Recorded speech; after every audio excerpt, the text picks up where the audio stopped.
together. Radio Manu 91 where it's always better. Where it's always better.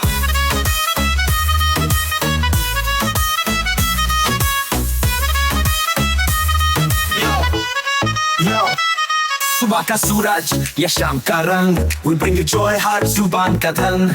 Community की बात हम है आपके साथ, let's spread the love, चलो मिल के साथ। Tune in, turn up, दिल से बात करो, Radio Manu 92 FM के साथ चलो। Every voice counts, हर लम्हा यहाँ, चलो बात करके देखते हैं, let's all shine on। Yo, let's all go। सेहत की बात और dreams to share, Radio Manu 92 FM, we're always there. From unity to joy, we bring the light. Every word, every tune makes everything right. Listen up, it's time to unite. Radio Manu 92 FM, shining bright. दिल से सुनो, we love and care. चलो बात करके देखते हैं, let's take it there. So come along for the ride. Radio Manu 92 FM, we're by your side. चलो बात करके देखते हैं, your voice, your guide.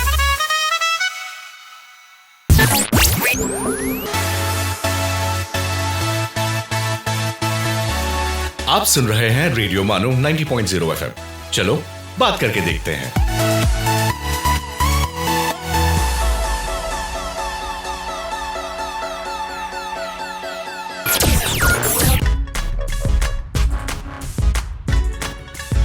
This is Radio Manu 90.0 FM presenting इनकी ज़बां उर्दू की तरह।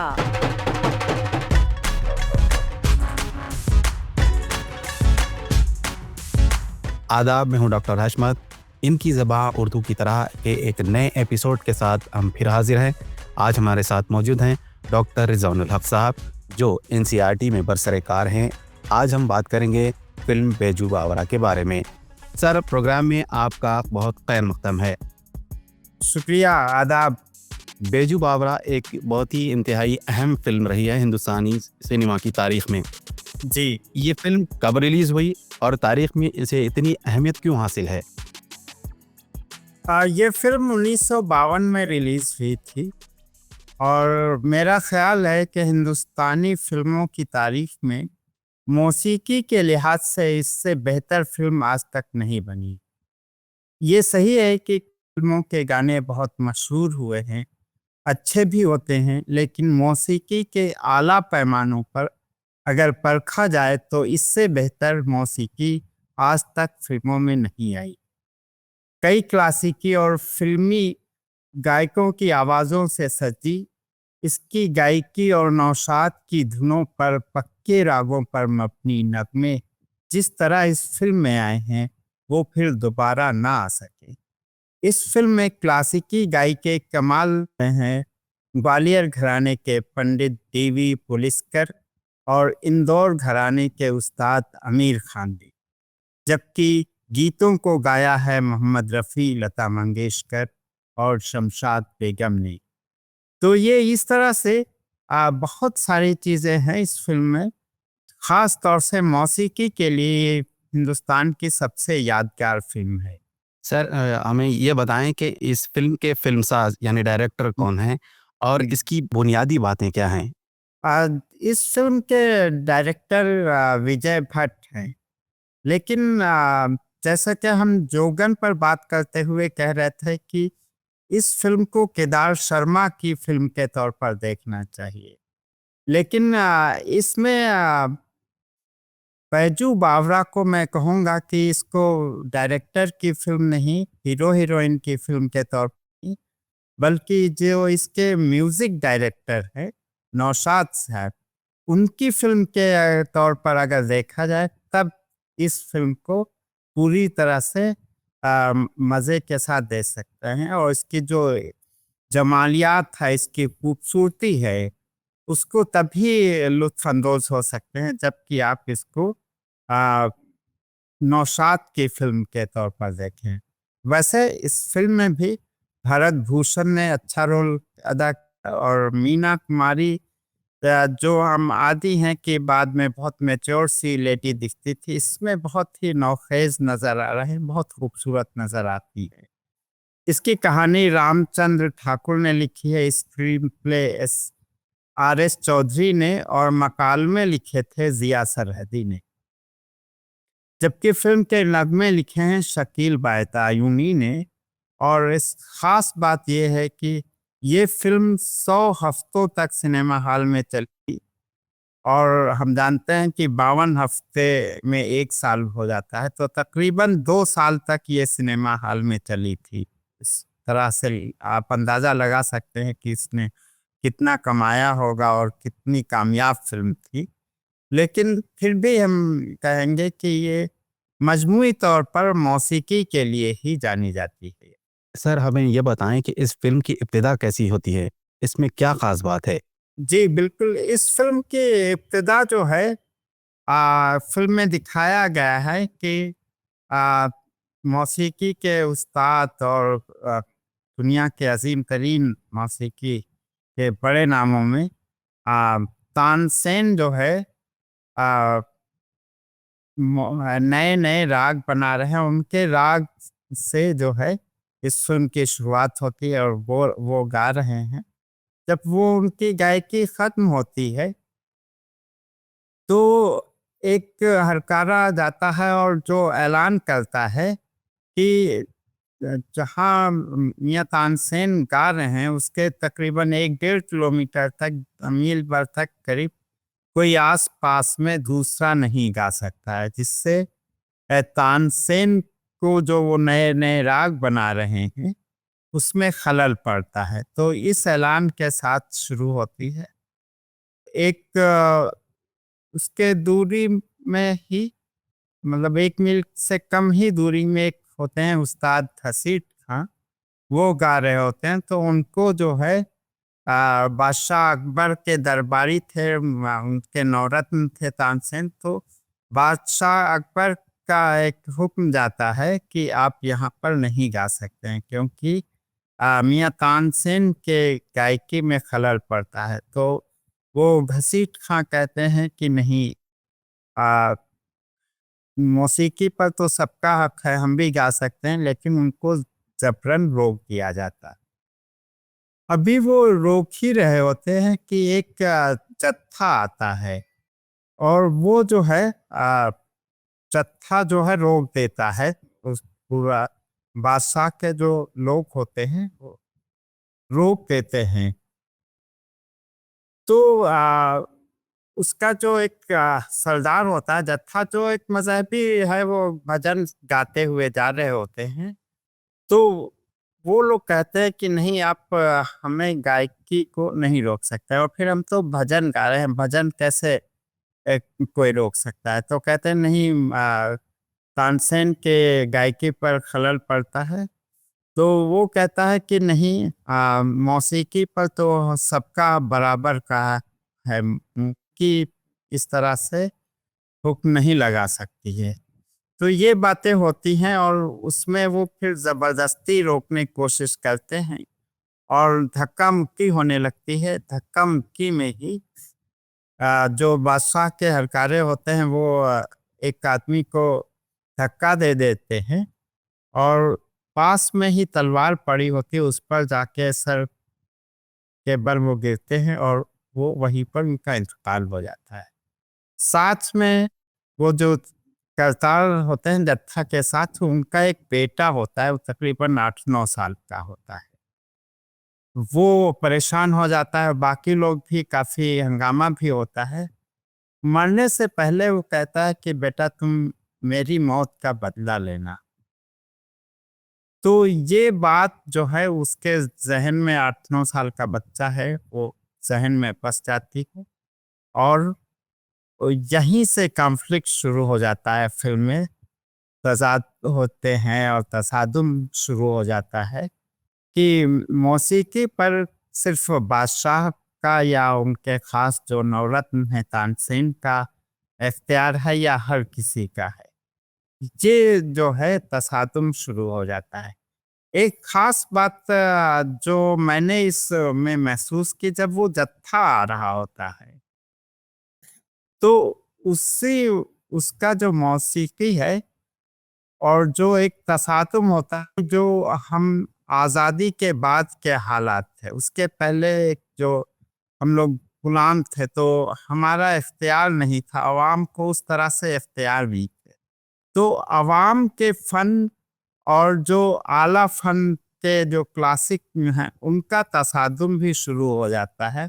और इस फिल्म में ये जो तसादुम होता है, इसी की बुनियाद पर, इसी बात को आगे लेकर हमारे यहाँ थिएटर की बड़ी जो शख्सियत है हबीब तनवीर, उन्होंने आगरा बाजार जब एक ड्रामा लिखा और उसको जब परफॉर्म किया तो इसी मौजू को लेकर वो जाते हैं। और वो एक पुरानी दूसरी जगह थी, अदब में भी थी, कि नज़ीर अकबर आबादी को एक तरह से, चूँकि वो अवामी शायर थे तो वो जगह नहीं मिली थी। तो वो तसातुम जो वही इसी फिल्म से शुरू होता है। 52 में ये फिल्म थी और 54 में आगरा बाजार ड्रामा आया था।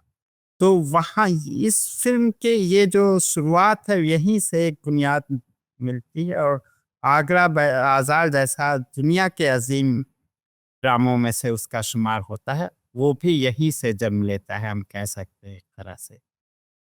और जब ये फिल्म आई है उस वक्त खुद हबीब तनवीर मुंबई में मौजूद थे और वो ज़रूर इससे मुतासिर हुए क्योंकि मेरा, तो ये इसकी शुरुआत जो है अवामी फ़न और जो क्लासिकी फ़न के तसादुम का भी ये एक बड़ी अच्छी शुरुआत थी। यकीनन सर है कि एक बहुत ही बेहतरीन और क्लासिकल मौसीकी पर मबनी ये फिल्म इंतहाई अहमियत की हामिल है। सर के साथ गुफ्तगू का सिलसिला जारी रहेगा एक ब्रेक के बाद। आप सुन रहे हैं इनकी ज़बां उर्दू की तरह रेडियो मानू 90.0 FM का Urdu and cinema show.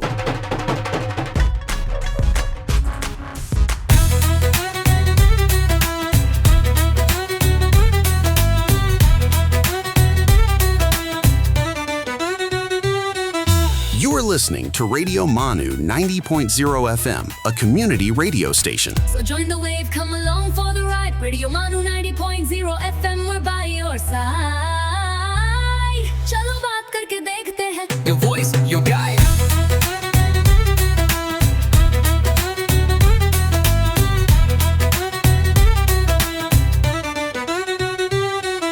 This audio has been generated through AI.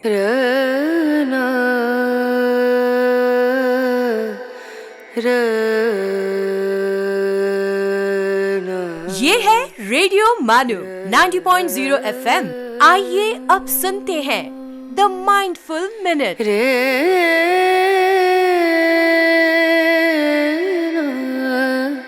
That's one small step for a man, a giant leap for mankind. Neil Armstrong.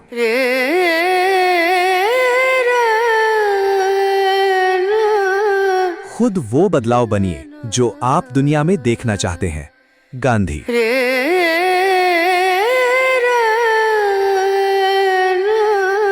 बड़ी मंजिलों के मुसाफिर छोटा दिल नहीं रखते। Wasif Ali Wasif.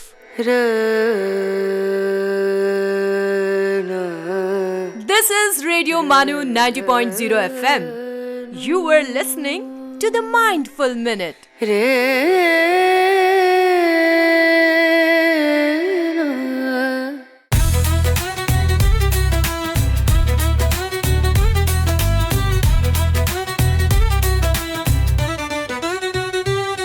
For sales, marketing and brand promotions, write to us on Radio Manu at manu.edu.in. So join the wave, come along for the ride. Radio Manu 90.0 FM, we're by your side.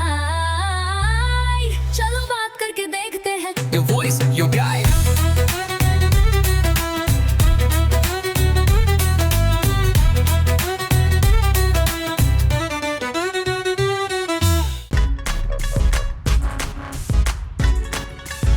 आप सुन रहे हैं इनकी ज़बां उर्दू की तरह रेडियो मानू 90.0 FM का Urdu and cinema show.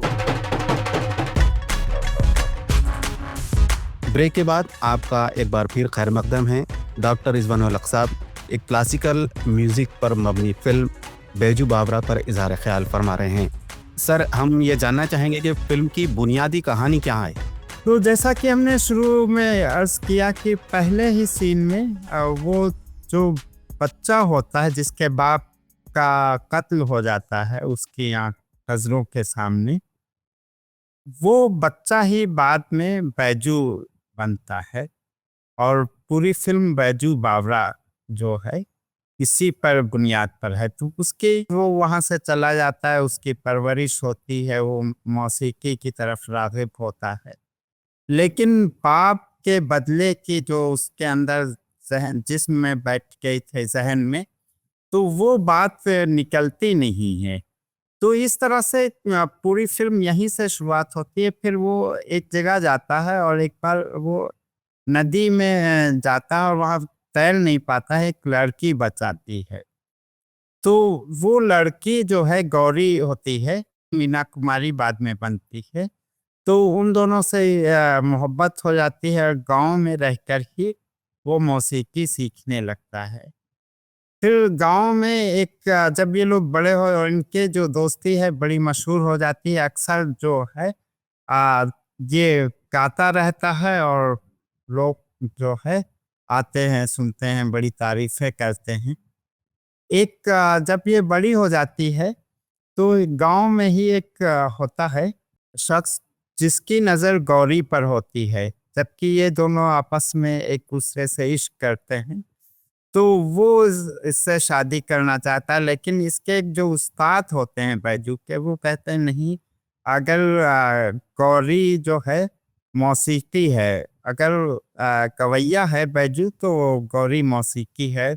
और यहीं पर एक गाना है, तू गंगा की मौज में जमुना का धारा रहेगा ये दिल ये हमारा तुम्हारा। तो ये एक दूसरे के लिए बिल्कुल बन से गए हैं।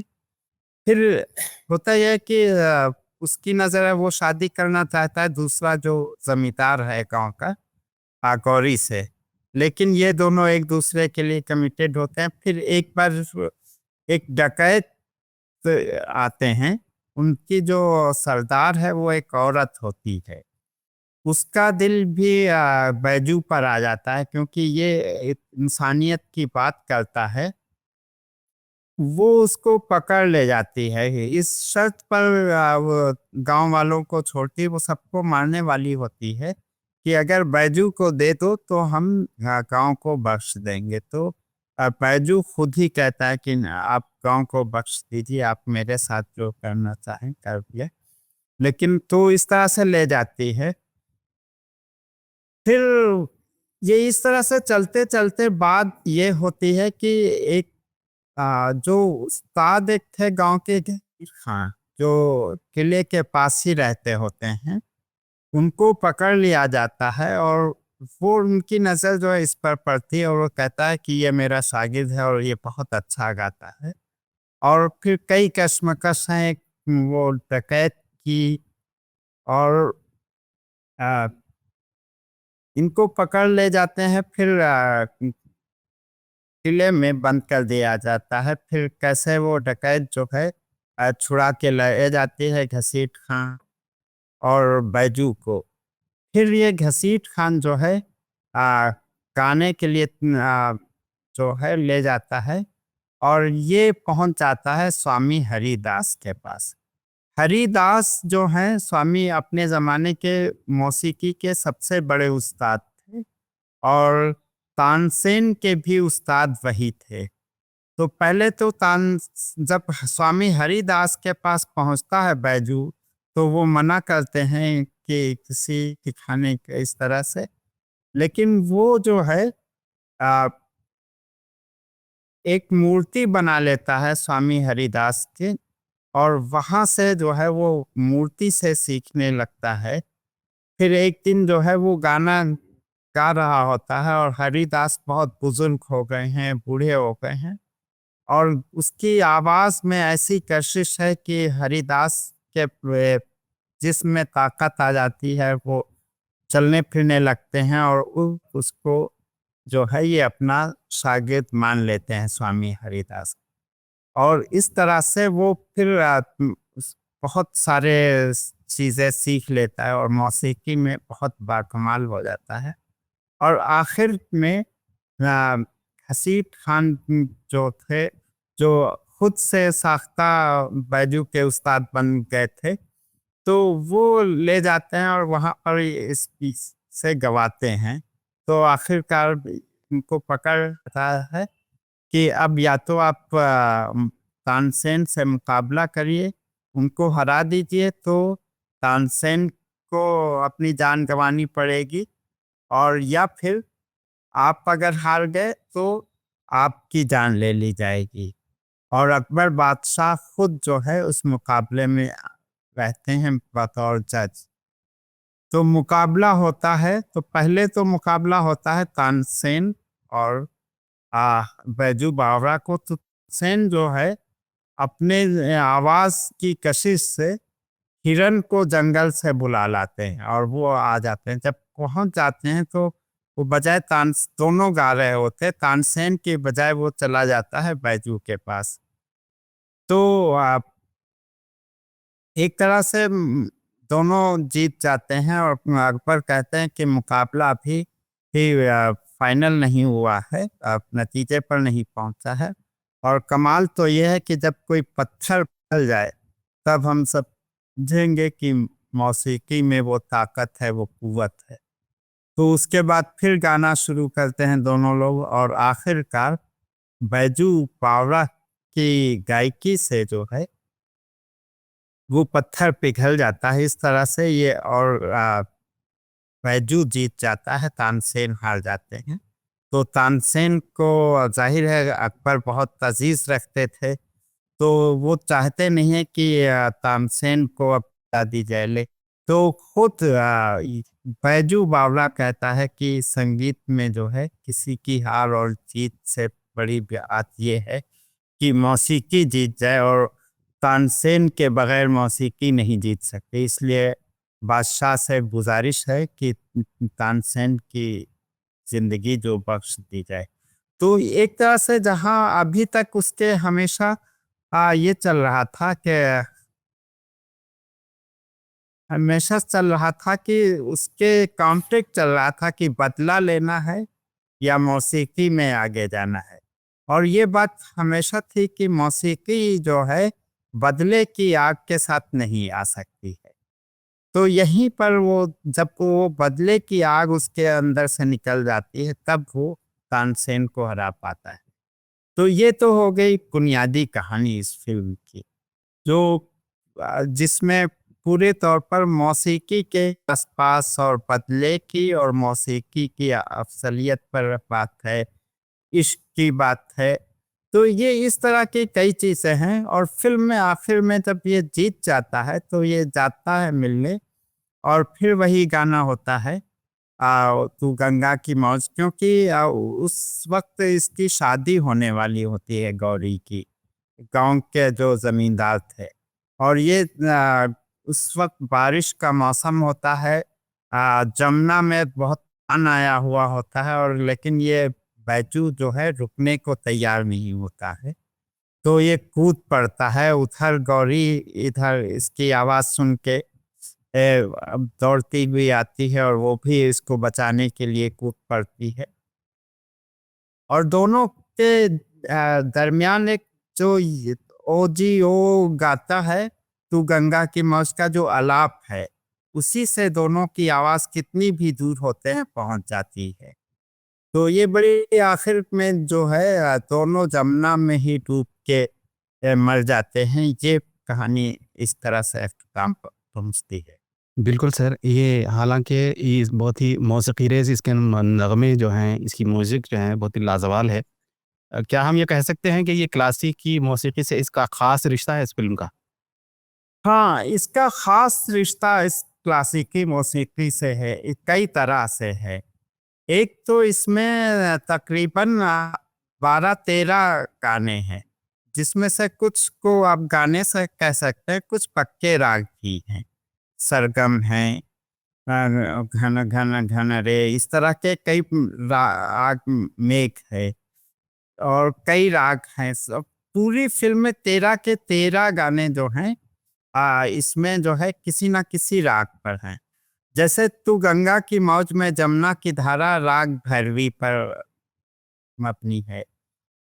आज गगन में रो झूम के, ये जो मुकाबला होता है, तो ये जो है राग देश में है। ये मुकाबला जो है इसमें क्लासिकी जब गायकी हैं जो बैजू बावरा और तानसेन का होता है, तो उसमें उस्ताद आमिर खान और ये डीवी पुलिस्कर जो है गाते हैं, जो क्लासिकी गायकी के बड़े उस्ताद थे अपने ज़माने के, तो ये लोग गाते हैं। फिर ओ दुनिया के रखवाले सुन दर्द मेरे नाले, ये राग दरबारी में है। एक है दूर कोई गाए धूम ये सुनाए मुरलिया की, ये राग देश में है। आ मोहे भूल गए सांवरिया, राग भैरव में है। झूले में पवन की आज आई बहार, राग पीलू में है। मन तड़पत हर दर्शन को आज, ये राग मलकौस में है। बचपन की मोहब्बत को दिल से न जुदा करना, मांड पर है। और इंसान बनो एक है, वो राग तोड़ी पर है। तोरी जय जय करण, ये पुरिया धनसरी पर है। आ, ल- लंगर कंकरिया जी ना मारो, ये राग तोड़ी पर है। और सरगम राग दरबारी पर है। तो इस तरह से सारे जो गाने हैं वो किसी न राग पर हैं, जिसमें से कुछ तो पक्के राग हैं जो आज गावत मन मारो झूम के, जैसे ये खालिस पक्के राग पर है।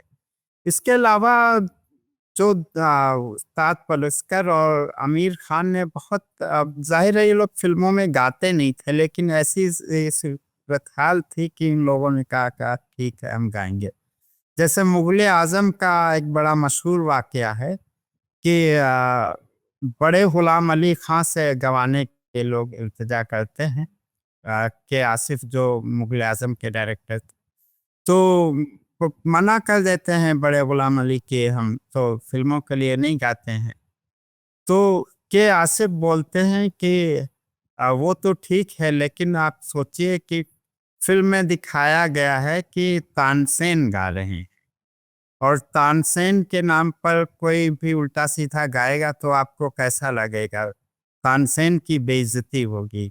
तो तानसेन इज्जत जो है आपको बचानी, ये सुन के बड़े गुलाम अली खान तैयार हो गए थे।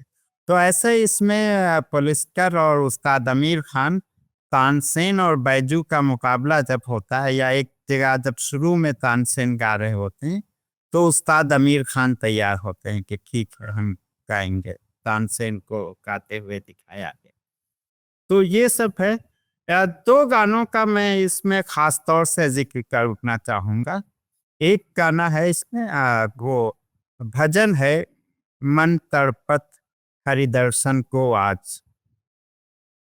ये गाना अक्सर मिसाल दिया जाता है कि ये बहुत ही अच्छा भजन है और भगवान के सामने गाया जा रहा है।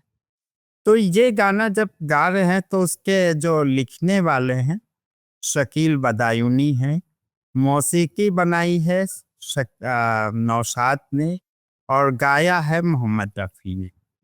यानी कि फिल्म में सारे के सारे मुसलमान काम कर रहे हैं, और वो जो गाना है वो इतना बेहतरीन भजन निकल के आया है। तो जो हम एक सेकुलर मिसाल के तौर पर भी इसको बहुत खूबसूरती के साथ देखते हैं कि सारे मुसलमान उस फनकार वो एक इतना बेहतरीन, बल्कि सबसे बेहतरीन जो है वो एक तैयार कर रहे हैं। तो ये खूबियां हैं।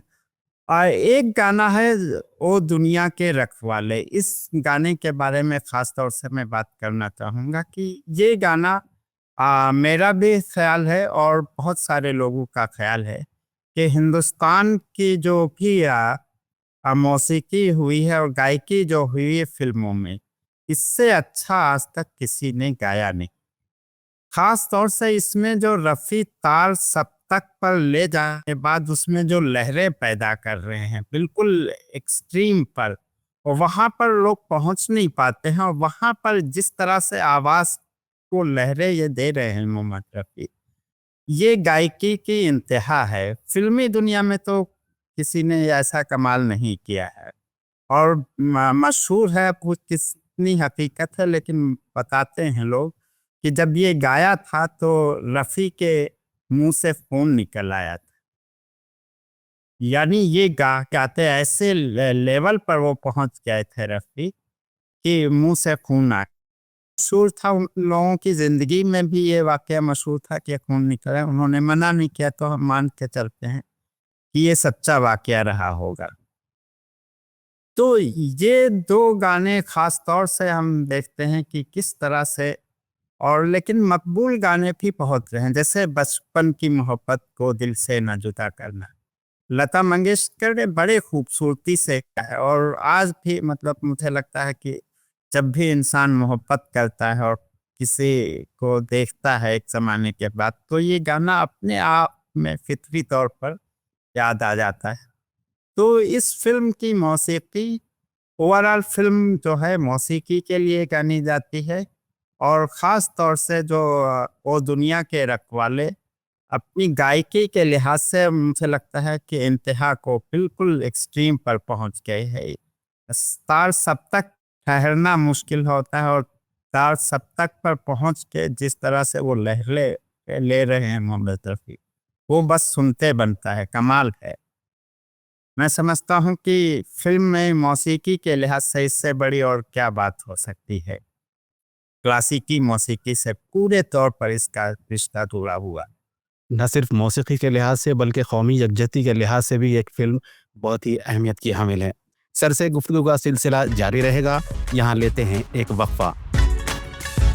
You are listening to इनकी ज़बां उर्दू की तरह, radio MANUU 90.0 FM's Urdu and cinema show.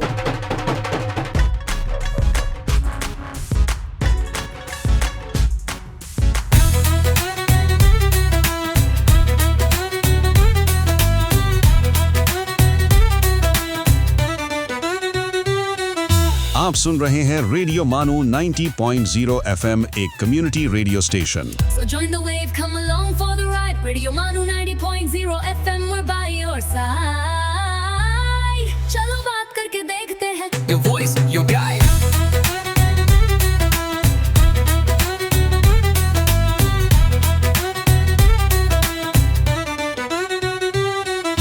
This audio has been generated through AI.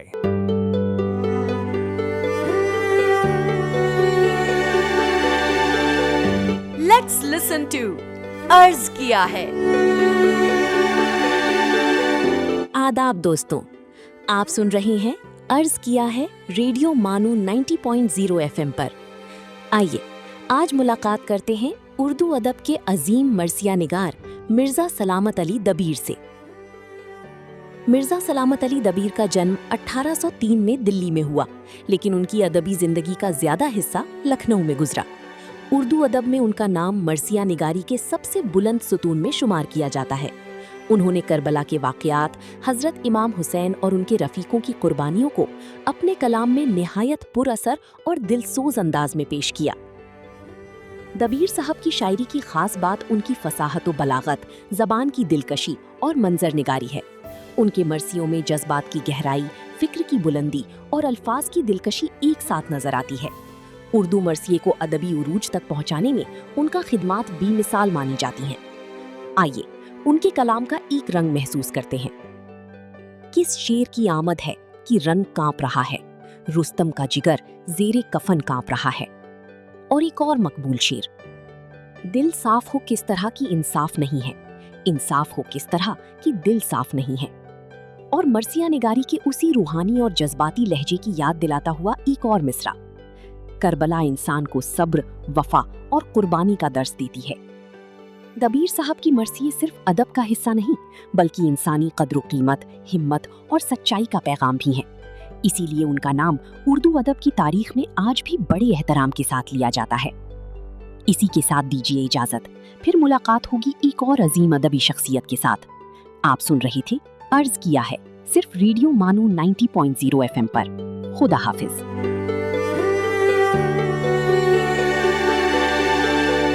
आप सुन रहे थे अर्ज किया है।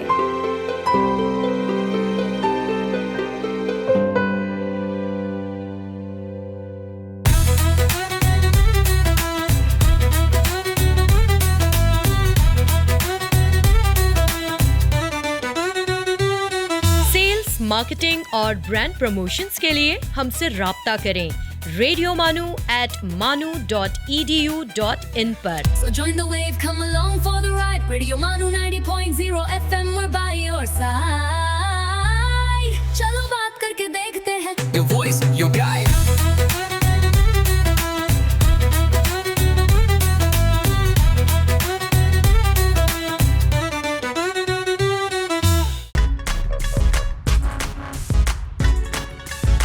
You are listening to इनकी ज़बां उर्दू की तरह radio MANUU 90.0 FM's Urdu and cinema show. वक्फे के बाद आपका दोबारा खैर-मक़दम है। डॉक्टर रिजवानुल हक साहब से फिल्म बैजू बावरा के बारे में गुफ्तगू का सिलसिला जारी है। सर, आप हमें ये बताएं कि क्या फिल्म में तानसेन, बैजू और स्वामी हरिदास जो किरदार हैं, क्या उनकी तारीखी हकीकत को दिखाया गया है? और ये बहुत अहम सवाल है। इस तरह के जब भी कोई फिल्म किसी तारीखी पर होती है तो ये हो जाता है कि इसमें तारीख कितनी है और फसाना कितना है। तो खुद डायरेक्टर को भी नहीं मालूम था कि इसमें इतना तो तय है कि ये तीनों हकीकी किरदार थे और इनमें ऐसा हुआ था, ये लोग मान के चलते हैं। अब उस वक्त एक तो जैसे मौसीकी है, अब हम लोग सब मानते हैं कि तानसेन सबसे बड़े गाने वाले हमारे हैं मौसीकी के बड़े। तो जाहिर है उस वक्त रिकॉर्डिंग की सहूलत थी नहीं।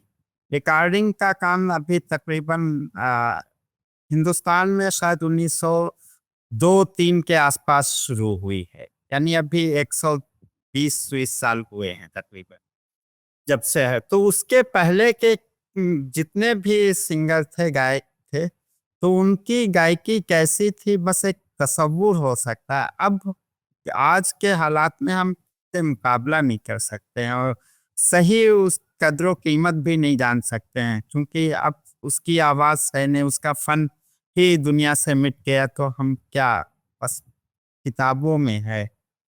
तो ये सही है कि ये तीनों किरदार हकीकी किरदार थे, उनमें एक मुकाबला हुआ था, ये भी सही माना जाता है। लेकिन बहुत सारी जब इस तरह की कहानियाँ बनती हैं तो बातें बहुत सारी जोड़ भी ली जाती हैं। एक फिल्म और थी, वो बैजू बावरा से पहले आई थी, उस फिल्म का नाम था तानसेन। वो फिल्म भी तानसेन पर ही थी, ये भी है, लेकिन वो फिल्म पूरी तरह से तानसेन पर ही थी, उसमें बैजू बावरा को नहीं दिखाया गया। लेकिन बैजू बावरा के बारे में कुछ लोग डाउट करते हैं कि ये क्या वाकई हुआ थे और जिन्होंने तानसेन को हराया था। लेकिन चूंकि इस फिल्म में भी दिखाया कि उनको हराने के बाद उनकी ज़िंदगी ज़्यादा नहीं बची और उसके पहले भी उनकी कोई शोहरत नहीं थी, तो एक कोई आए, एक बार अपना कमाल दिखा के चला जाए, उसके बाद इंतकाल हो जाता है। पहले कोई मानुस वो थे नहीं इस तरह से फनकार। तो बैजू का जो किरदार जो है वो सही होते हुए भी उसके बारे में ज़्यादा तारीफ नहीं मिलती, जबकि तानसेन चूँकि वो अकबर के दरबार में थे, उनके नवरत्न थे, तो सेन के बारे में तारीख में तो बहुत कुछ मिलता है, इसलिए उनकी हकीकत पर कोई वो नहीं है। लेकिन बैजू के बारे में ज़्यादा तफसील से नहीं मिलता है। और जो दोनों के उस्ताद स्वामी हरिदास थे, उनके बारे में भी थोड़ा बहुत मिलता है, तानसेन के बारे में तफसील के साथ मिलता है। हकीकत तो है, लेकिन कितनी हकीकत है, कितना फसाना है, बिल्कुल एक्यूरेट नहीं कहा जा सकता है। मौसीकी बल्कि क्लासिकी मौसीकी पर मबनी दीगर फिल्मों से क्या इसका मुआवजना किया जा सकता है? जी, क्लासिकी मौसीकी पर कुछ और फिल्में भी बनी है, खास तौर से जो हमने अभी जिक्र किया तानसेन का। लेकिन तानसेन के हमने जो मौसीकी है उसमें उसमें वो कमाल पैदा नहीं हो सका है। कुछ लोग हमारे यहाँ मौसीकी के हिदायतकार बहुत अच्छे थे, खास तौर से जो मदन मोहन थे। उनकी जो क्लासिकी मौसीकी पर गिरफ्त थी बहुत अच्छी थी, लेकिन उनकी जो अभी मशहूर मौसीकी ज़्यादातर गज़लों के लिए वो मशहूर है। और गज़लों को के बारे में मशहूर है, या कोई भी गीत हो तो क्लासिकी मौसीकी में उसका कोई ख़ास अहमियत नहीं होती। क्लासिकी मौसीकी का जो कमाल होता है वो बगैर गीत के हो, वही उसी में कमाल आमतौर पर माना है। तो उस लिहाज से मैं समझता हूँ कि ये जो है क्लासिकी मौसीकी की सबसे बड़ी फिल्म है, और वैसे भी ओवरऑल मौसीकी की बहुत बड़ी फिल्म है। गायकी के लिहाज से रफ़ी अपने उरूज पर हैं, वो बात वैसे तो बहुत अच्छे अच्छे गाने गाए हैं मोहम्मद रफ़ी ने, लेकिन जो बात मैं समझता हूँ इसमें है वो बात नहीं है। बल्कि ओपी नैयर उनके बारे में कहा करते थे, शख्स ने ये गाना गा दिया हक और दुनिया के रखवाले, तो ये गाना ही उनको भारत रत्न देने के लिए काफ़ी है। तो वो तहरीक चला रहे थे कि भारत रत्न मोहम्मद रफ़ी को दिया जाए। तो एक गाने की गायकी अगर देखा जाए तो वो इसमें बहुत है। ओवरऑल क्लासिकी मौसीकी के लिहाज से ये सबसे बड़ी फिल्म है। हाँ, गाने कुछ ऐसे ज़रूर है बहुत सारी फ़िल्मों में जो बहुत मकबूल हुए हैं। जैसे आज़म, मेरे महबूब, हो सकता है इस फ़िल्म के नगमों से ज़्यादा बाद में मकबूल हो गए। लेकिन इसका जो क्लास है, जो क्लासिकी मौसीकी समझने वाले जो इसको रेट करेंगे, वो दूसरी फ़िल्म वहाँ तक नहीं पहुँचती है मेरा ख़्याल है। सर चलते चलते हमें ये बताएं कि गीत, नगमे, मौसीकी हिंदुस्तानी फिल्मों का एक लाजमी जुज़ हैं। जी। इस फिल्म का हिंदुस्तानी फिल्मों पर क्या असर पड़ा? असर तो ये था कि ज़ाहिर है इतनी रिस्क लेके कि क्लासिकी मौसीकी को ध्यान में रखते हुए फिल्म बनाई। मेन स्टोरी में तानसेन और बैजू बावरा हैं, तो ये सारी रिस्क लेते हुए फिल्म बनाई और वो कामयाब हो गई। 100 हफ्तों तक सिनेमा हॉल पर वो चलती रही। तो इससे एक हौसला मिला लोगों को कि क्लासिकी जो है मौसीकी का वो इस्तेमाल करें। और ये 52 की है, अगले 10, 15, 20 साल तक हिंदुस्तानी क्लासिकी मौसीकी का ज़बरदस्त फिल्मों पर असर रहा और वो इससे निकल नहीं पाया। फिर बाद में जैसे कुछ लोगों ने वेस्टर्न म्यूज़िक का भी इसमें शुरू किया, वो आमतौर पर माना जाता है कि 70 के आसपास इसकी शुरुआत हुई, जब वेस्टर्न मौसीकी का असर पड़ने लगा। नहीं तो अगले 18-20 साल तक तो बहुत गहरा असर रहा इस फिल्म का, और कोई भी हिंदुस्तानी फिल्म मौसीकी का ही इस्तेमाल करता था। तो ये कमाल है इस फिल्म का भी। ज़ाहिर है ये कमाल इस फिल्म का बहुत है, लेकिन दूसरी फिल्मों का भी है। बहुत से ऐसे गाने आए और नगमे थे जहाँ क्लासिकी मौसीकी थी।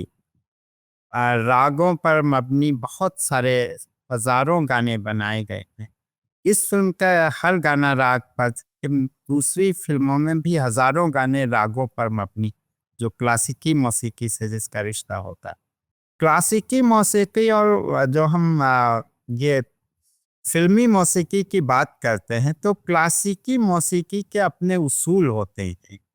उस उसूल पर वो खरे उतरने चाहिए और हम कह सकते हैं हाँ, ये एक अच्छी मौसीकी।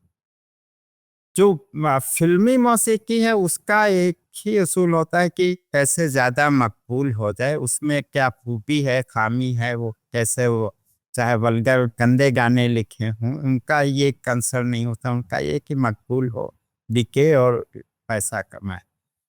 तो मकबूल होना दूसरी बात होती है। बहुत ख़राब गाने भी मकबूल हुए हैं, कुछ अच्छे गाने भी बहुत मकबूल हुए।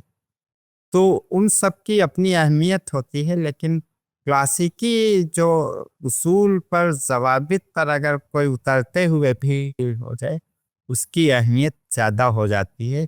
इस लिहाज से देखा जाए तो हिंदुस्तानी फिल्मों पर इस फिल्म का एक गहरा असर पड़ा और काफ़ी अरसे तक, बल्कि अभी तक ऐसा नहीं है कि इसके गाने अब ना सुने जाते हों। आप यूट्यूब पर जाके देखिए, इस फिल्म के हर गाने को कई कई मिलियन लोगों ने सुन रखा है।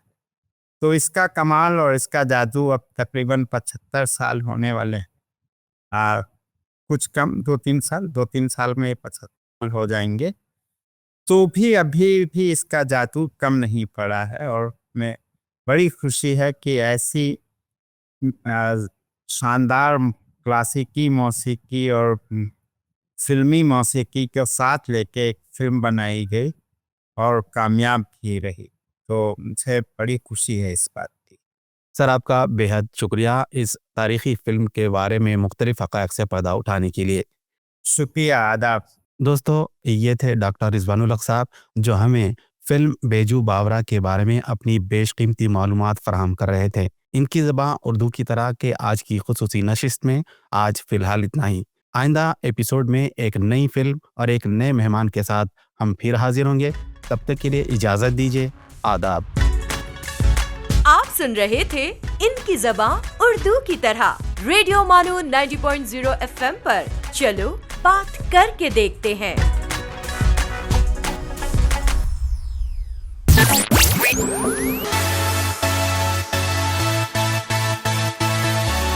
दिस इज रेडियो मानो 90.0 FM। चलो बात करके देखते हैं।